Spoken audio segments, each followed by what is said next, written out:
reunidos, poder venir hasta la casa del Señor para adorar, bendecir, exaltar, reconocer su nombre.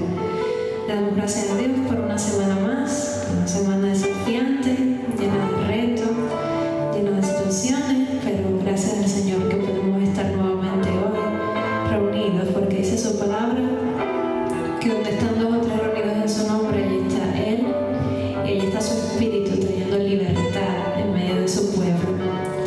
Quiero estar orando para poder comenzar este tiempo y me alegro de poder ver nuevamente caras nuevas, invitados, y les bendecimos y les amamos y vamos a estar presentando este tiempo al Señor para que todo cuanto vayamos a hacer pueda ser agradable delante de su presencia.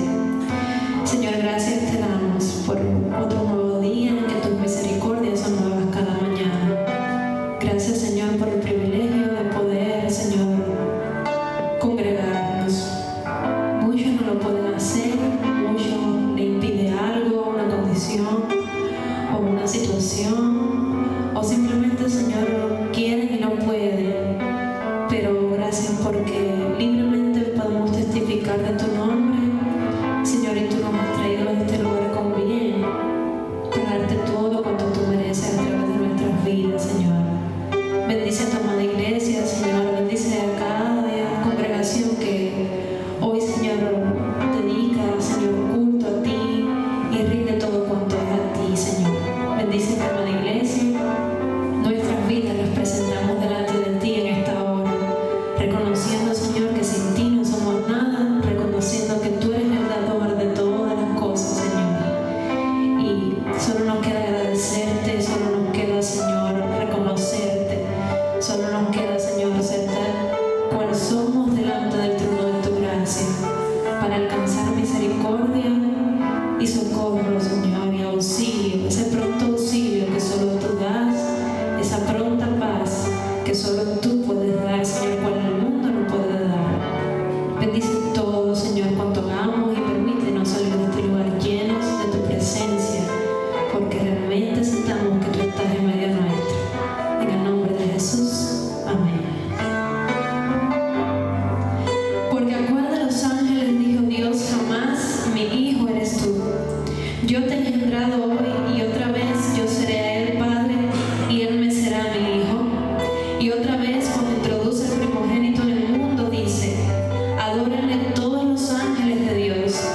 Ciertamente de los ángeles dice, el que hace a sus ángeles espíritus y a sus ministros llamas de fuego.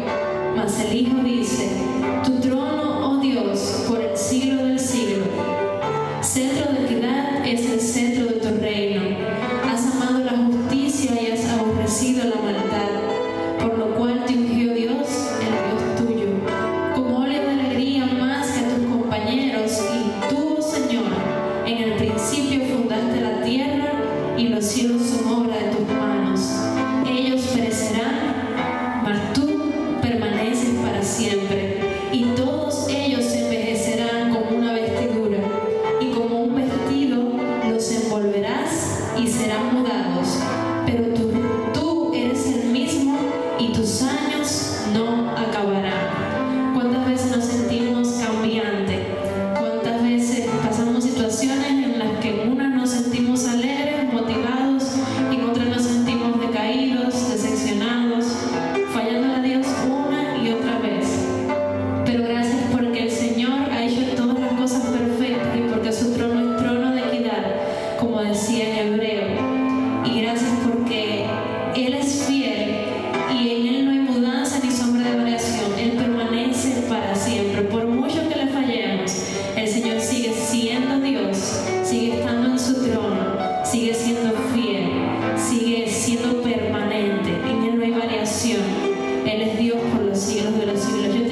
Ha sido dada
Hosana a nuestro Rey, el que era, el que es y el que ha de venir por todos los siglos.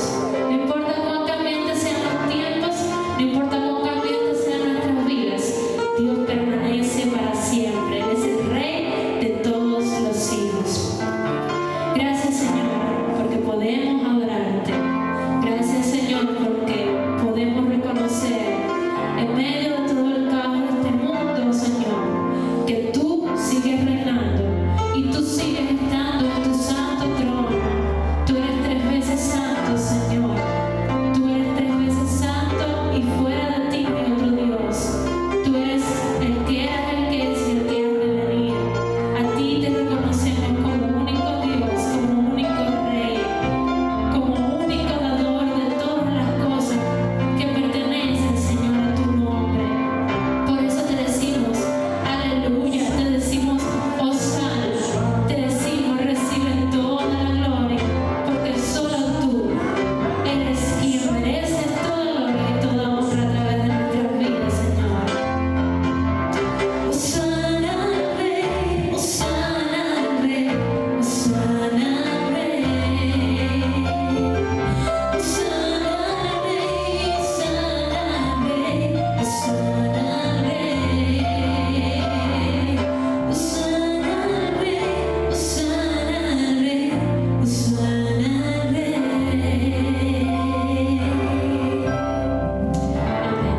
Puede sentarse, iglesia, vamos a estar dando paso a la palabra y el pastor Josué con la predicación.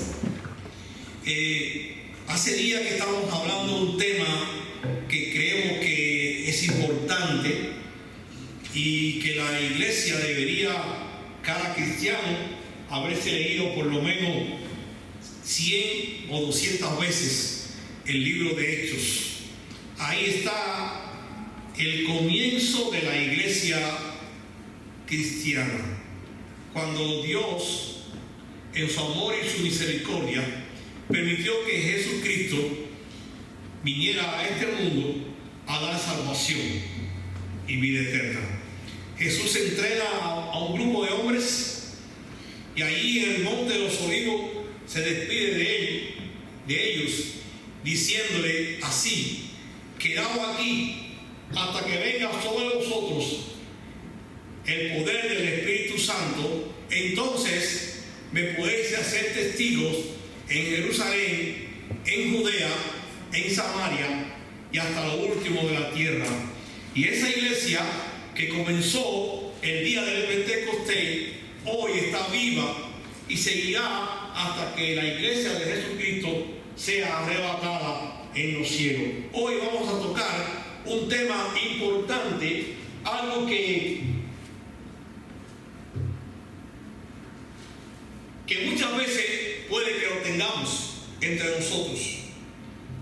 Y digo que posiblemente porque donde hay seres humanos, de alguna manera va a existir esta problemática.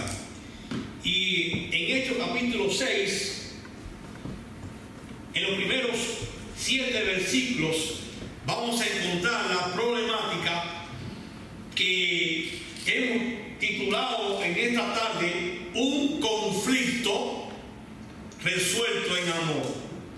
Amén.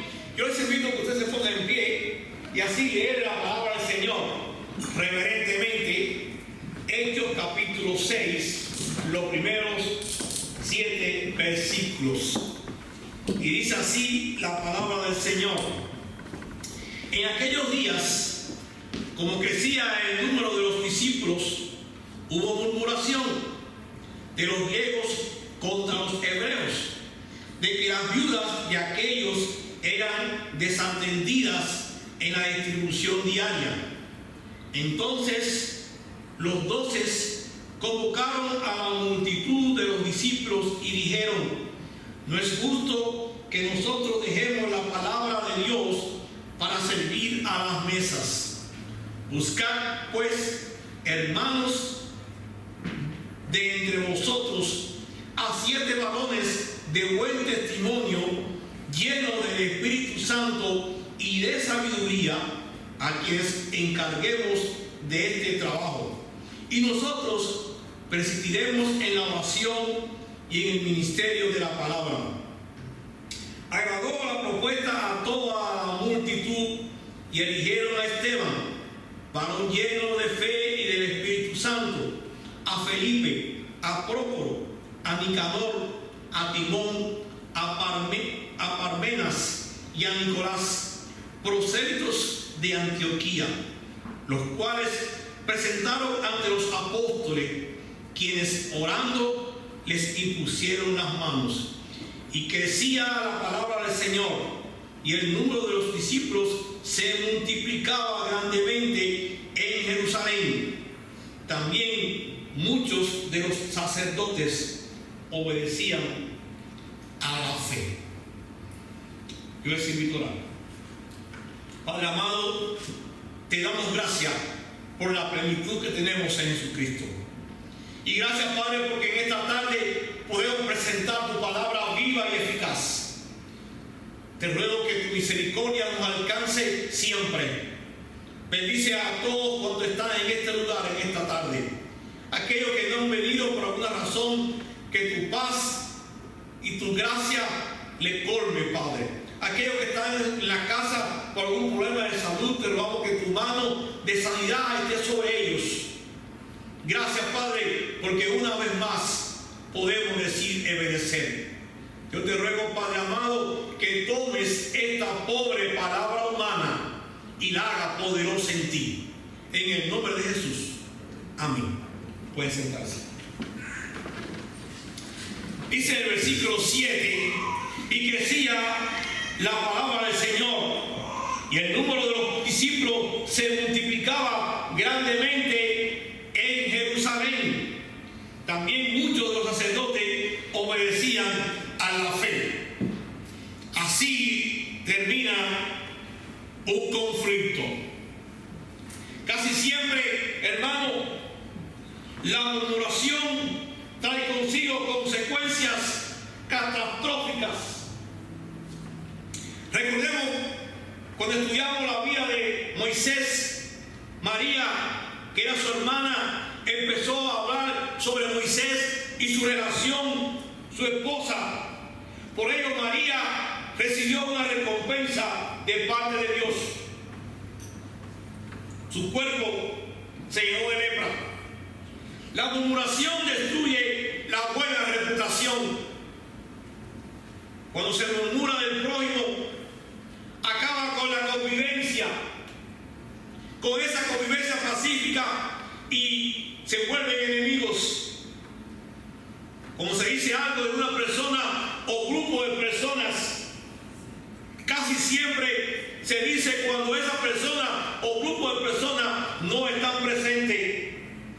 Y muchas veces la persona que oye la murmuración repite y nunca dice exactamente lo que yo.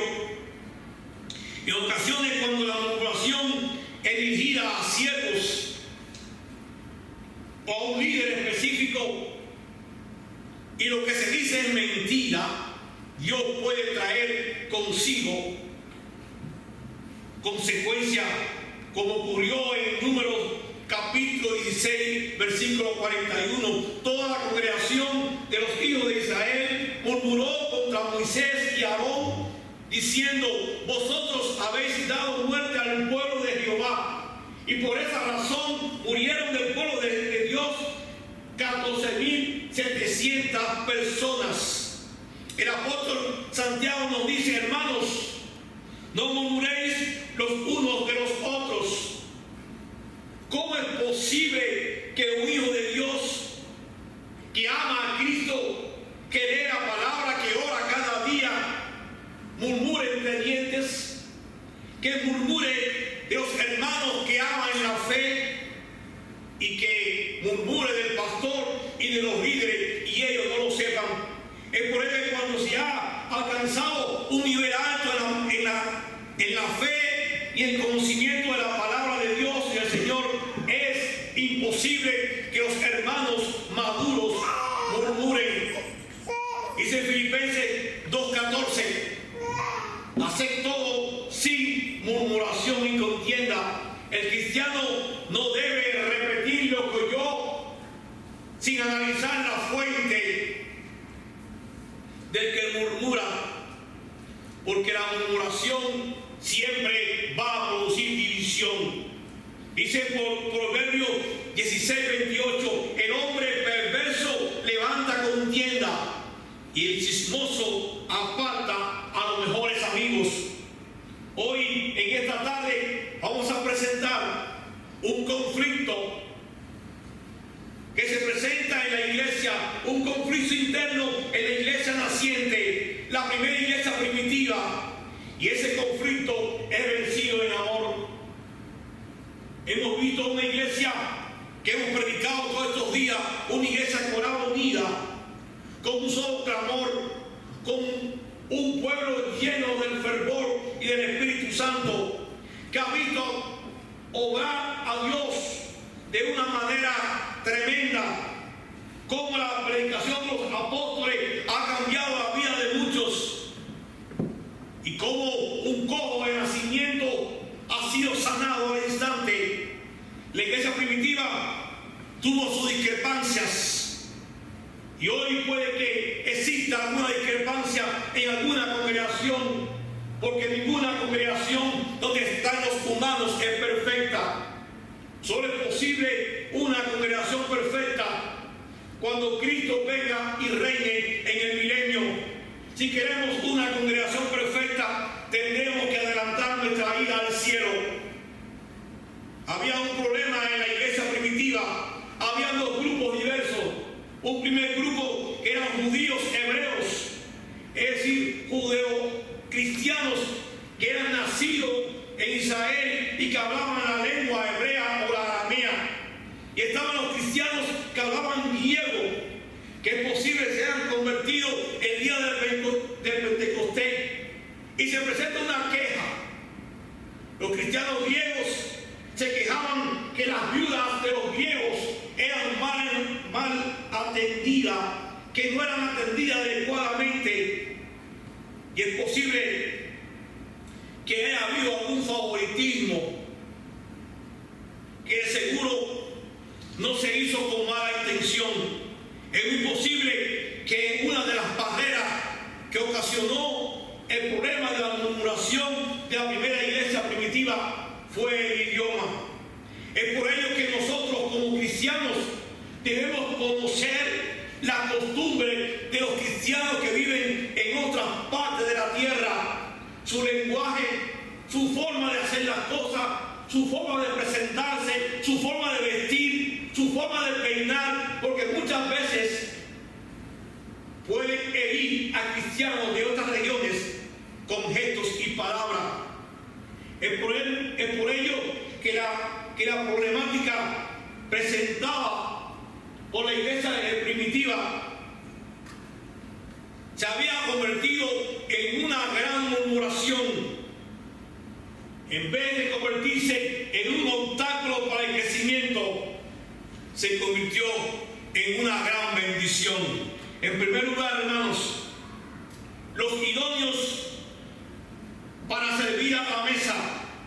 Dice el capítulo primero, y quiero que usted siga conmigo esta lectura. Si usted quiere subrayar un texto, hágalo, porque después puede que se le vaya a olvidar. Dice el versículo primero, cómo se aplaca la murmuración en aquellos días, como creciera el número de los discípulos. Hubo murmuración de los griegos contra los hebreos, de que las viudas de aquellos eran desatendidas de la distribución diaria. Había una queja. Estaba esta queja rompiendo las buenas relaciones fraternales y misioneras. La murmuración siempre va a traer conflicto, división, desánimo y alejamiento. El problema de la murmuración estaba basada en aquel momento en la distribución de los alimentos, del dinero. Habían familias empobrecidas. Habían familias que no tenían el sustento del esposo, y había que ayudar a esta familia. El enemigo de la salvación, que ha estado presente desde el mismo comienzo de la creación humana, tiene un lema. ¿Saben cuál es el lema? Divide y vencerás. La iglesia primitiva había crecido y necesitaba seguir reformándose, necesitaba seguir aplicando medidas adecuadas para el fortalecimiento de la iglesia, para que la estructura de la iglesia fuera una iglesia fuerte y decidida a vencer. La iglesia primitiva conocía bien a los que eran salvos. Si usted lee el libro de Hechos, se va a encontrar que sabían lo que se habían convertido. Primero 3.000, después 5.000. Tenían un control de la familia. Se reunían en lugares específicos para que todo el mundo escuchara la palabra. Todos los que se recibían de carácter voluntario, en carácter de donación, era bien controlado y se distribuía según el censo que tenían ellos por familias, de acuerdo a los más necesitados. Y cuando había mentira en la congregación, ¿qué hacían? Se confortaba la disciplina, como vimos en el caso de Ananías y Zafira. Había pecado, había que controlarlo. La iglesia primitiva tenía una visión adecuada para servir a la familia más necesitada, las viudas, a los huérfanos. Era interés de la iglesia que todos pudieran tener por lo menos una ayuda adecuada. Yo creo fervientemente, mis hermanos, que la iglesia de Jesucristo debe siempre estar pendiente a las familias más necesitadas, en aquellas familias que llegan de Centroamérica y que se establecen en nuestras ciudades, que no tienen trabajo ni ubicaciones, que muchos viven con otras personas, no tienen cómo moverse. Yo no sabía hoy que veníamos los nuevos. Esto lo tenía escrito hace tiempo. Y creo que la iglesia debe enfocarse en ayudar, en apoyar, no solamente en orar. Sí, es bueno orar por los hermanos que vienen en camino, orar por los que están ya entre nosotros, pero también creo que es bueno de alguna forma económicamente ayudar a los hermanos. Saber cuando un hermano está enfermo, qué necesita, qué ayuda necesita, no solamente la ayuda del dinero, sino la ayuda personal. Aquellos cristianos de la iglesia primitiva lanzan una convocatoria. Versículo 2, ¿están conmigo? Entonces los 12 convocaron a la multitud de los discípulos y dijeron: no es justo que nosotros dejemos la palabra de Dios para servir a las mesas. Se lanza una convocatoria. Los apóstoles no decidieron unilateralmente para elegir personas. Ellos convocaron democráticamente a la congregación. Ellos querían una participación colectiva. Ahí demuestra que el gobierno de la iglesia primitiva, ¿cómo era el gobierno? Congregacional. No quiere decir que todo el mundo podía estar de acuerdo con algún problema, pero la mayoría, ¿qué pasa? Se suma a las decisiones tomadas por el grupo de personas y todos dicen amén. Los apóstoles proponen para que la iglesia elija personas adecuadas para servir. El oficio que se estaba pidiendo era un trabajo que requería apoyo inmediato a los más necesitados. Necesitaban alimentar y repartir adecuadamente, no solamente dinero, sino también comida. No era para tomar personas a la ligera por simpatía. Muchas veces se eligen muchas personas por simpatía, pero a la postre cae en que no fue la persona adecuada. Ahora se anda con el problema del populismo. Creo que cuando se eligen personas deben haber condiciones. Había que elegir porque a personas adecuadas, según los apóstoles, porque dice el versículo 4 que nosotros persistiremos en oración y en el ministerio de la palabra. Los apóstoles se habían dedicado los primeros tiempos del comienzo de la iglesia a la actividad administrativa. Todo lo que traían lo ponían a los pies de los apóstoles, pero la obra que pasaba, la obra estaba creciendo. Necesitaban personas que verdaderamente se dedicaran a estos procesos administrativos.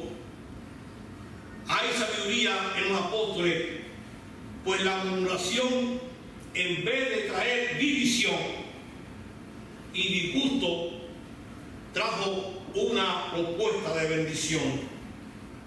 Los apóstoles iban a tener ahora más tiempo para orar y para presentar la palabra del Señor.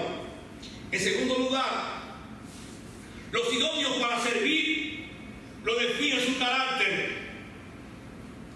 Habían 3 propuestas definidas para los que iban a servir, y esta misma propuesta la iglesia de hoy la tiene presente también.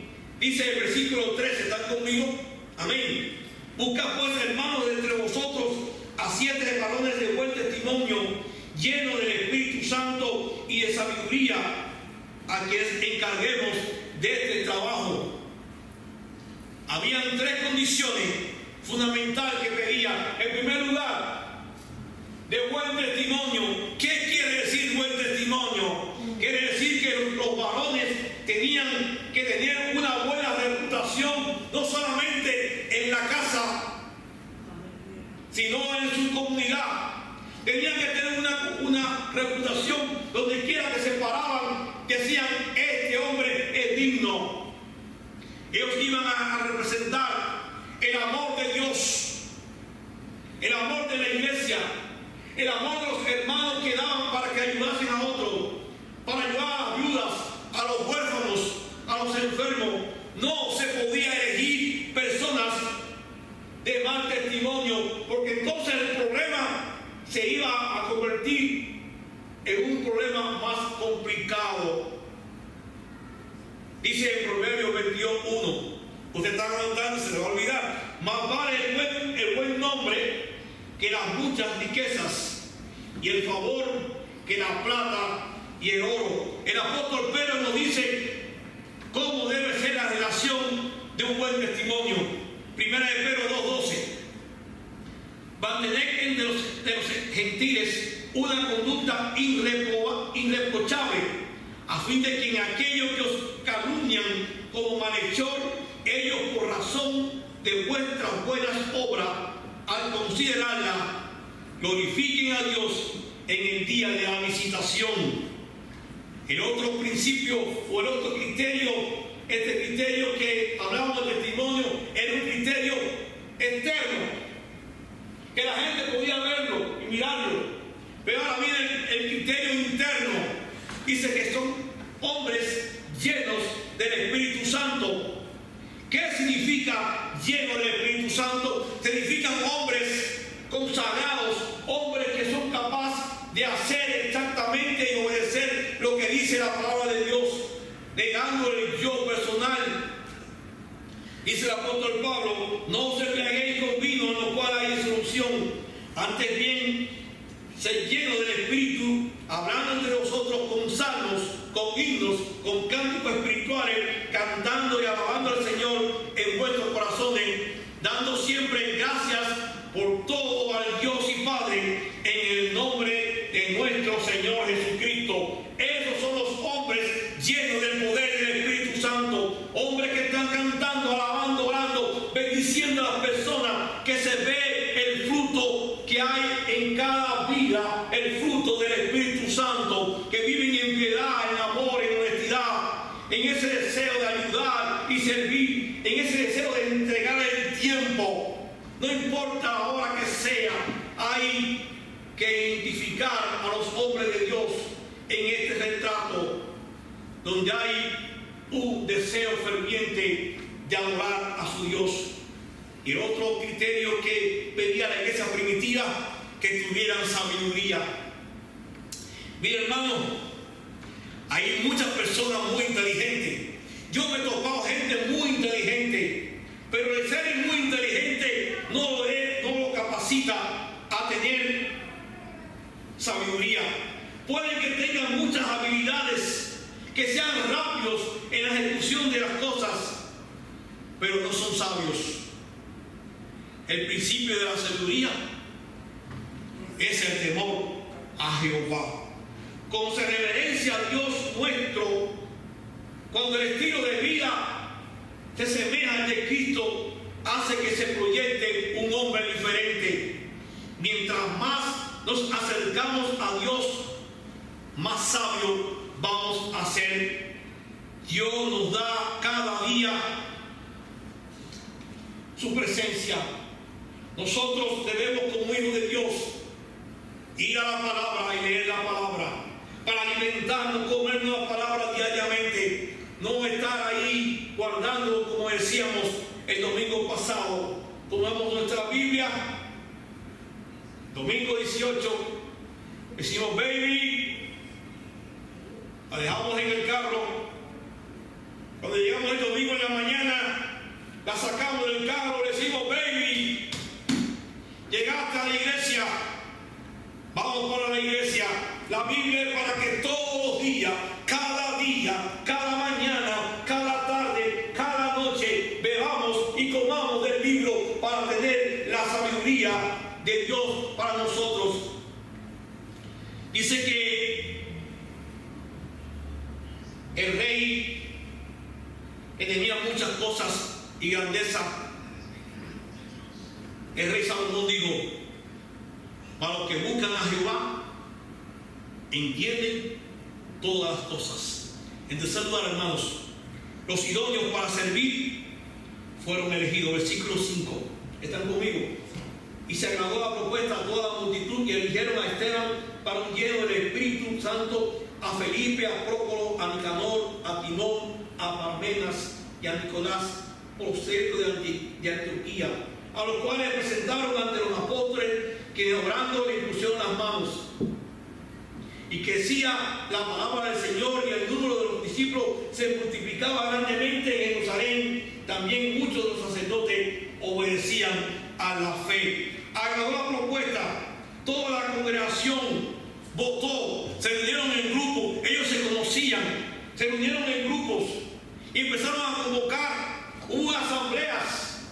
Por eso que nosotros elegimos a la gente. La iglesia elige a la gente. El pastor puede proponer, el diácono puede proponer, un hermano puede proponer, pero la iglesia, la congregación elige, hermanos. No puede haber una persona que esté eligiendo a nadie señalado con el dedo porque sea su amigo, su hijo, su pariente o su jefe. La iglesia es la que elige, dirigida por su Cristo. Siempre la propuesta que se haga en el deseo de la congregación van a llevar crecimiento espiritual y estabilidad en la palabra de Dios. Ellos eligieron, se nota la participación colectiva. Aquellos hombres que eligieron estaban llenos de fe y del Espíritu Santo.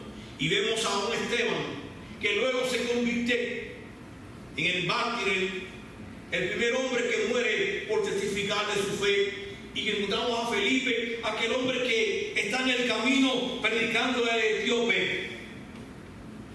Aquellos apóstoles hicieron algo que nosotros también lo hacemos. Versículo 6. A los cuales presentaron entre los apóstoles, quienes orando le pusieron las manos. Los varones elegidos para el nuevo cargo, para la iglesia creciente, ahora será una ceremonia de ordenación apostólica. Hoy seguimos haciendo esta práctica, pero hay que tener cuidado, mucho cuidado a quién estamos poniendo la mano. El Señor Jesús impuso sus manos a los niños Y dijo, estas señales seguirán a los que creen, impondrán las manos sobre los enfermos y se pondrán bien. Nosotros seguimos esta costumbre de imponer las manos sobre los enfermos, pero primero oramos al Señor. Jesús puso sus manos sobre los niños, orando por ellos. Y dice Pablo, le dice a Timoteo, en 1 Timoteo 5:22, no imponga las manos sobre nadie con ligereza. Cuando un siervo de Dios pone la mano sobre una persona es porque la conoce bien, para que siga el ministerio. La Biblia nos exhorta a imponer las manos, pero también nos previene de no hacerlo inadecuadamente. Y lo más grande, hermanos, para terminar en esta tarde, aquella murmuración que parecía un gran problema se convirtió en una bendición, porque el amor triunfó y crecía la palabra del Señor, y el número de los discípulos se multiplicaba grandemente en Jerusalén. También muchos de los sacerdotes obedecían a la fe. La murmuración del descuido de las mesas provocó bendición. No siempre las murmuraciones terminan en bendición, porque cuando la murmuración no se lleva a la oración, termina en problema y en tragedia. El grupo de hermanos elegidos hizo un servicio eficiente, un servicio estable, un servicio dinámico. Hombres que buscaron de Dios para servir adecuadamente. El número de los creyentes crecía. El Señor de la gloria se manifestaba. Lo que parecía un gran problema terminaba en amor y en victoria. La murmuración se terminó. En vez de criticar a los que murmuran, la iglesia primitiva obró con bendición. En vez de criticar al que habla, oremos por ellos. Atemos con tiempo a aquellos que pueden decir algo que pueda ser verdad. Cuando algo que se dice es verdad, tenemos que buscar la forma de cambiar nuestra directriz, de buscar la presencia de Dios, de orar, de ayunar y decirle, he fallado, necesito que me ayuden para seguir adelante. La iglesia primitiva crecía. Los sacerdotes que no creían en Jesús se alistaban a la visión del Cristo vivo, del Cristo naciente, del Cristo resucitado. Hubo un nuevo servicio en la institución, y los apóstoles se dedicaron más a servir, a orar y a predicar la palabra. La estrategia de Satanás falló. En vez de apagar la fe de la iglesia primitiva, la murmuración se respondió con amor. Hermanos míos, hermanos queridos, respondamos cualquier ofensa, cualquier murmuración con amor. Llevemos todo en oración, pues andamos y servimos a Dios que es amor y salvación. Si lo que se dice es verdad, aceptemos la palabra. Pero si lo que se dice es mentira, entonces no tenemos problema. Bienaventurados sois cuando vuestras causas os vituperen y os persigan y digan todo clase de mal contra vosotros mintiendo. Somos más que bendecidos.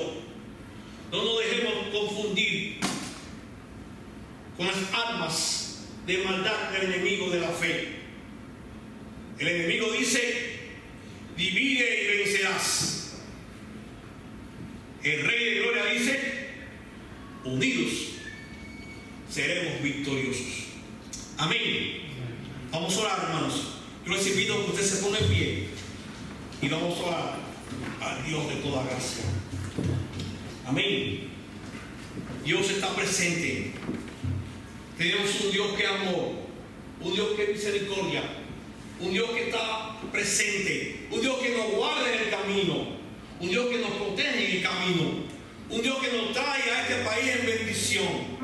Todos los que estamos aquí hemos venido a este país en algún momento y hemos tenido que atravesar situaciones difíciles y complicadas. Esta mañana doy un testimonio de una muchacha, de las cosas que pasó en la travesía. Fue un testimonio duro, terribles, complicados.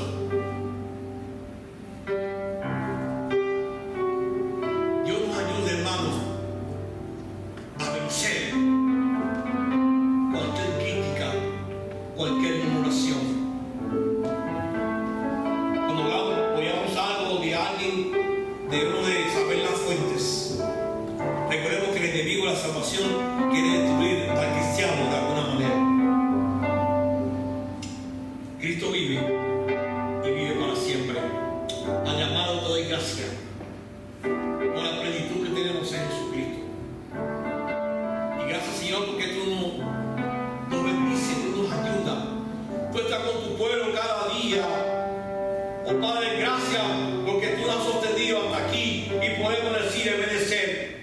Permite, Padre, que podamos romper todas las ligaduras demoníacas que quieren estorbar la vida de crecimiento de tu iglesia y de cada persona individual. Permite, Padre, que toda crítica, todas murmuraciones la traigamos y la analicemos en amor, en oración. Oh Padre, no permita que nada nos debilite, sino que estemos siempre dispuestos a obedecerte y a seguirte. Gracias, Padre, porque tú hasta hoy nos has bendecido. Y sabemos, Padre, que estarás con tu pueblo siempre. Mira aquellos padres que están en nuestros corazones, que están pasando por situaciones adversas, difíciles, complicadas, en enfermedades, en problemas económicos. Te rogamos, Padre, que tú abras puertas y que tú nos ayudes y que en cada problemática podamos salir victoriosos y que tú des esa paz, esa tranquilidad que tu pueblo necesita. Mira, Padre, cuántas calamidades hay en las calles, cuánta gente necesita de tu presencia. Permite, Padre, que nuestros labios se abran. Mira a los amigos que amamos, que saludamos a diario, que lo tenemos ahí en nuestros teléfonos, en nuestros contactos. Permite que presentemos un mensaje sano y salvador. Gracias, Padre, porque tú eres nuestro Dios. Y gracias porque Jesucristo es nuestro Salvador. Gracias por tu paz. Permite que comencemos una semana en victoria junto contigo. En el nombre de Jesús.